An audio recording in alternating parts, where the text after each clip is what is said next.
যেটা বলেছিলাম যে এসএলএসটি ইন্টারভিউ এবং প্রাইমারি ইন্টারভিউয়ের জন্য এডুকেশন রিলেটেড বিভিন্ন ধরনের আর্টিকেল আমি 3 নম্বর ভিডিওতে নিয়ে আসবো। তো দেখো আজকে এই ভিডিও আলোচনা করব এসএলএসটি ইন্টারভিউয়ের জন্য বিভিন্ন প্রত্যেকটা সাবজেক্টের কিন্তু গুরুত্বপূর্ণ এই প্রশ্নগুলো, প্রত্যেকটা সাবজেক্টের অ্যাসপিরেন্টদের জন্য এই প্রশ্ন এই যে ভিডিওগুলো আসছে এগুলো খুবই গুরুত্বপূর্ণ। ইন্টারভিউয়ের এডুকেশন রিলেটেড অনেক ধরনের আর্টিকেল রয়েছে, সেই আর্টিকেলগুলো আমাদের একটু দেখে যেতে হবে, ধরতে পারে। ঠিক আছে, চলো প্রথম দেখো আর্টিকেল 45। ঠিক আছে, আর্টিকেল 45 যদি বলতে পারে যে আর্টিকেল 45-এ কী আছে একটু বলুন, তাহলে অবশ্যই আমরা মানে ডিটেলস বলতে হবে। প্রথমে বলে রাখি, এখানে এই বিষয়টা লেখা নেই। আর্টিকেল 45 ভারতবর্ষের directive principle of state policy, অর্থাৎ ভারতবর্ষের যে নির্দেশমূলক নীতি ছিল, অর্থাৎ নির্দেশমূলক নীতিতে বলা হয়েছে যে 45 নম্বর আর্টিকেলে বলা হয়েছে, এই 45 নম্বর আর্টিকেলটা ভারতবর্ষের ডিপিএসপির মধ্যে পড়ে যাচ্ছে। ওকে, এই ডিপিএসপিতে কি বলা হয়েছে যে সেই সময় এটা গান্ধীজি প্ল্যানিং মানে গান্ধীজির আর কি এর থেকে আনা হয়েছে, কনসেপ্ট থেকে আনা হয়েছে যে 6 থেকে 14 বছর বয়স পর্যন্ত সকলের জন্য রাষ্ট্র শিক্ষার ব্যবস্থা করবে। ঠিক আছে, এরকম বলে দেওয়া হয়নি যে বাধ্যতামূলক করতে হবে, এটা তোমার মৌলিক অধিকার, এটা তখন বলে দেওয়া হয়নি।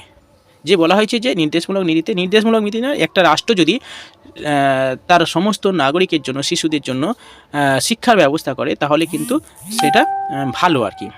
ঠিক আছে, একটা কল্যাণকর রাষ্ট্র গঠনের জন্য ভালো। তো প্রথমত 45 নম্বর আর্টিকেলে সেটাই বলা হয়েছে যে রাষ্ট্র যদি সকলের জন্য 6 থেকে 14 বছর বয়স পর্যন্ত সকলের জন্য, সকল ছেলেমেয়ের জন্য অবৈতনিক এবং বাধ্যতামূলক, অর্থাৎ বিনা মূল্যে বাধ্যতামূলক শিক্ষার ব্যবস্থা করতে হবে। কিন্তু সেই সময় তো আর ভারতবর্ষ স্বাধীনতা হওয়ার পরে সেই সময় এগুলো হয়নি। ঠিক আছে, তো পরবর্তীকালে সংবিধান সংশোধন করা হয়।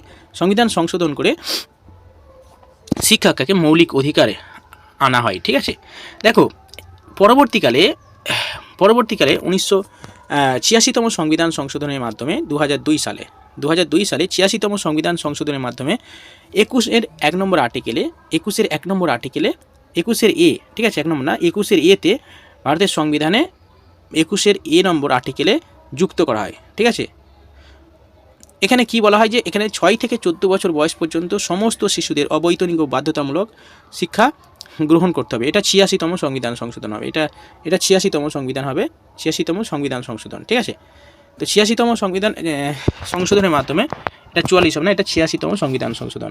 ঠিক আছে, আমার এখানে এই ভুল হয়েছে, মানে এখানে টাইপিং মিস্টেক হয়েছে, এটা হবে 86তম সংবিধান সংশোধনের মাধ্যমে 2002 সালে মৌলিক অধিকার, ঠিক আছে, অর্থাৎ শিক্ষা একটা মৌলিক অধিকার, এটাকে অন্তর্ভুক্ত করা হয়। কত নম্বর আর্টিকেলে? 21 নম্বর আর্টিকেলে।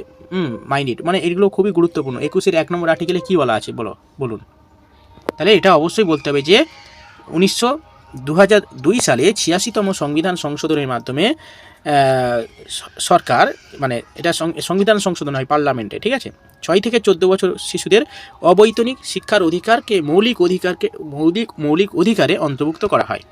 অর্থাৎ শিক্ষা যদি একটা শিশু না পায়, শিক্ষা দেওয়া হচ্ছে একটা মানে মৌলিক অধিকার, শিক্ষা পাওয়া একটা শিশুর মৌলিক অধিকার, সেটা থেকে কাউকে বঞ্চিত করা যাবে না।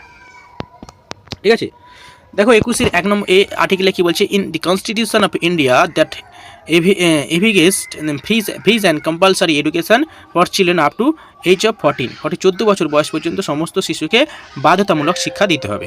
ওকে, আচ্ছা 21 আর্টিকেলটা একটু বলে দিই, যেহেতু 21 এ বলছি। 21 আর্টিকেলে বলা হয়েছে যে protection of life and personal liberty, এই পার্টটা বলা হয়েছে যে 21 নম্বর আর্টিকেলে। ঠিক আছে, অর্থাৎ আমাদের জীবনের ব্যক্তিগত যে পার্সোনালিটি, সেই পার্সোনাল যে protection, life and personal liberty, ব্যক্তিগত স্বাধীনতা রক্ষা করার কথা বলা হয় 21 নম্বর আর্টিকেল। ঠিক আছে, আচ্ছা যদিও ভারতের জরুরি অবস্থা, কোনো রাষ্ট্রে যদি জরুরি অবস্থা চালু থাকে তাহলে 19 নম্বর এবং 20 এবং 21 নম্বর আর্টিকেলটা বাতিল করা যাবে না কখনো। 20 এবং 21 নম্বর আর্টিকেল কখনো বাতিল করা যাবে না। ঠিক আছে, আচ্ছা এরপরে 46 নম্বর আর্টিকেল, এই 46 নম্বর আর্টিকেলটাও আমাদের জানতে হবে। এখানে কি বলা হয় দেখো, 46 নম্বর আর্টিকেলে বলা হয় যে রাষ্ট্র দুর্বল শ্রেণীর মানুষদের জন্য, অর্থাৎ তপশিলি জাতি উপজাতি, অর্থাৎ SC ST OBCদের জন্য আর্থিকভাবে শিক্ষার জন্য আর্থিক সহায়তা প্রদান করতে পারে। ওকে, এই 46 নম্বর আর্টিকেল এটাও কিন্তু ডিপিএসপির মধ্যে পড়ছে, অর্থাৎ ডাইরেক্টিভ প্রিন্সিপাল অফ স্টেট পলিসির মধ্যে পড়ছে।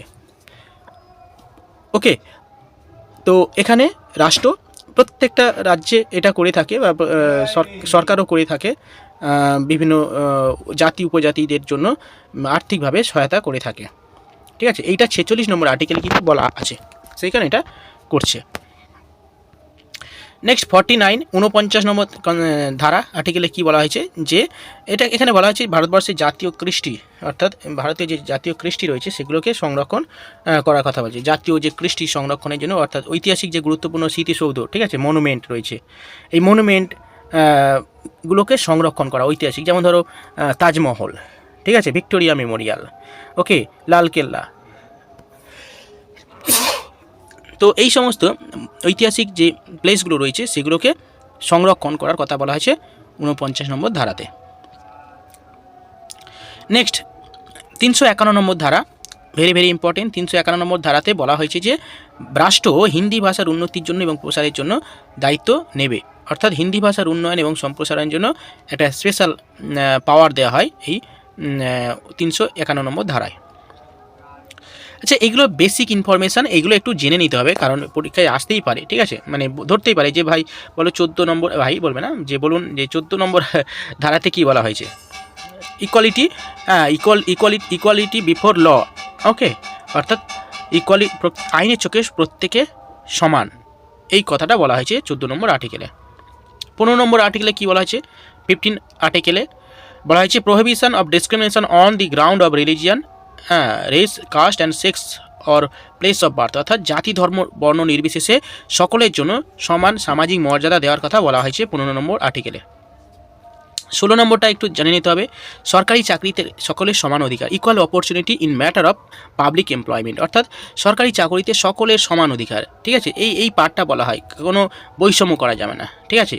যেমন এখন সরকার করছে বিভিন্নভাবে, যদিও আমি বলছি না যে এই সরকারি চাকরির ক্ষেত্রে বিভিন্নভাবে বৈষম্য করছে, কাউকে নাম্বার দিয়ে, এটা আমি বলছি না যে যারা ইন সার্ভিস তাদের অবশ্যই দেওয়া উচিত। আমি এখানে আর একটা কথা বলে রাখি, যারা ইন সার্ভিস যারা চাকরি করছিল তাদের অবশ্যই 10 নম্বর দেওয়া উচিত, কারণ তাদের চাকরিটা অবশ্যই পাওয়া উচিত, সঙ্গে যারা ফ্রেশার্স রয়েছে তাদেরও চাকরি পাওয়া উচিত। কিন্তু যারা 2016 সালের টিচার ছিল না তাদেরকে এক্সট্রা নাম্বার দিয়ে দেওয়া হচ্ছে, এটা কিন্তু মানে আমার মনে হয়, আমারভাবে ব্যক্তিগতভাবে মনে হয় না যে ওদের নাম্বার দেওয়াটা হচ্ছে ইকুয়ালিটির মধ্যে পড়ছে, ইকুয়াল অপরচুনিটির মধ্যে পড়ছে। তো যারা 2016 সালে চাকরি করতো তাদের অবশ্যই 10 নম্বর দেওয়া উচিত বলে আমার মনে হয়, কারণ তারা দীর্ঘদিন ধরে শিক্ষকতা করেছে, তাদের এক্সপিরিয়েন্স নাম্বার অবশ্যই দেওয়া উচিত। কিন্তু 2016 সাল ছাড়াও কিন্তু আদার্স যে যারা রয়েছে তাদেরকে এই যে অপরচুনিটি দিল, কিন্তু এটা 16 নম্বর আর্টিকেলে বলা হয়নি। রাষ্ট্র বলে দিয়েছে যে ভাই প্রত্যেকে সরকারি চাকরিতে প্রত্যেকের সমান সুযোগ দিতে হবে, কিন্তু এখানে তো সমান সুযোগ হচ্ছে না। একটা ফ্রেশার্স কত 60 নম্বরে পরীক্ষা দিচ্ছে, কিন্তু একজন যারা বিভিন্ন পার্ট থেকে, অর্থাৎ কেভিএস, এনভিএস, তারপরে হচ্ছে তোমার প্যারা টিচার, বিভিন্ন জায়গা থেকে যারা শিক্ষকতা করছে তাদেরকে নাম্বার দেওয়া হচ্ছে, তারা এটা কিন্তু ঠিক হচ্ছে না। এক্সপিরিয়েন্স টিচার হতে গেলে এক্সপিরিয়েন্স লাগবে, এটা যদি হয়ে যায় তাহলে কিন্তু সমস্যা হয়ে যাবে, ফ্রেশাররা তো চাকরি পাবে না। তো আমি বললাম এটা কিন্তু 16 নম্বর আর্টিকেলে বলা হয়েছে, এই উদ্দেশ্যে আমি কথাটা বললাম, ঠিক আছে। যাই হোক, 16 নম্বর আর্টিকেল হলো। এবার আসছি 17 নম্বর আর্টিকেলে। 17 নম্বর আর্টিকেলে অ্যাবলিশ অফ আনটাচেবিলিটি, ঠিক আছে, অর্থাৎ অস্পৃশ্যতা দূরীকরণের কথা বলা হয়েছে। সেই সময় তো অস্পৃশ্যতা ছিল, অস্পৃশ্যতা দূরীকরণ কথা বলা হয়েছে 1955 সালে আনটাচেবিলিটি অ্যাক্টের মাধ্যমে, ঠিক আছে, কোনো অস্পৃশ্যতা বিষয়গুলো থাকবে না। 18 নম্বরটা একটু বলে দিই।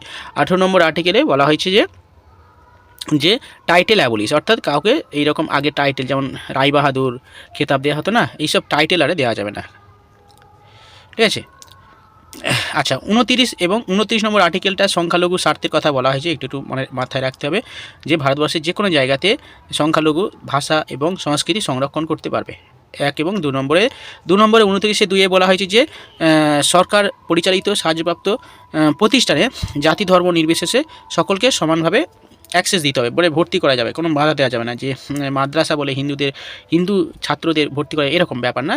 যদিও এখন কোনো জায়গায় প্রত্যেকটা মাদ্রাসাতে কিন্তু সমস্ত ধর্মের মানুষ পড়াশোনা করতে পারে, ঠিক আছে, এরকম কনসেপ্ট নয় যে কেবলমাত্র মুসলিম ছেলেরা পড়াশোনা করবে, এরকম কনসেপ্ট না, এটা এখানে বলা হয়েছে পরিষ্কারভাবে যে সমস্ত সরকারি সাহায্যপ্রাপ্ত স্কুলে সমস্ত ধর্মের মানুষ সেখানে শিক্ষা লাভ করতে পারবে, কোনো বাধা দেওয়া যাবে না। 30 এবং 31 নম্বর আর্টিকেলটা একটু বলে দিচ্ছি, দেখে নাও। 30 নম্বর আর্টিকেলে বলা হয়েছে সংখ্যালঘু সম্প্রদায়ের জন্য সম্প্রদায়রা শিক্ষা প্রতিষ্ঠা করতে পারে এবং পরিচালনা করতে পারবে। 30 নম্বর আর্টিকেলে একে বলা হয়েছে। এবং 30-এর 2-এ বলা হয়েছে যে ধর্মীয় এবং ভাষাগতভাবে সংখ্যালঘু যারা রয়েছে তারা সরকারি সাহায্য থেকে বঞ্চিত করা যাবে না। ওকে, তো এই হলো এডুকেশান রিলেটেড বিভিন্ন ধরনের আর্টিকেল। পরীক্ষার জন্য ইন্টারভিউর জন্য খুবই কিন্তু ইম্পর্টেন্ট, এগুলো দেখে যেতে হবে। চলো, এটা 3 নম্বর পার্ট হলো। পরের আসছি 4 নম্বর পার্টে, পরের ভিডিওতে 4 নম্বর পার্ট নিয়ে আলোচনা করব। ওকে, বাই। যারা নতুন আছে চ্যানেলে, যদি এসএলএসটি বা প্রাইমারির জন্য ইন্টারভিউর জন্য প্রস্তুতি নিতে চান, অবশ্যই চ্যানেলটা সাবস্ক্রাইব করে রাখবেন পরবর্তী ভিডিও পাওয়ার জন্য। ওকে, বাই।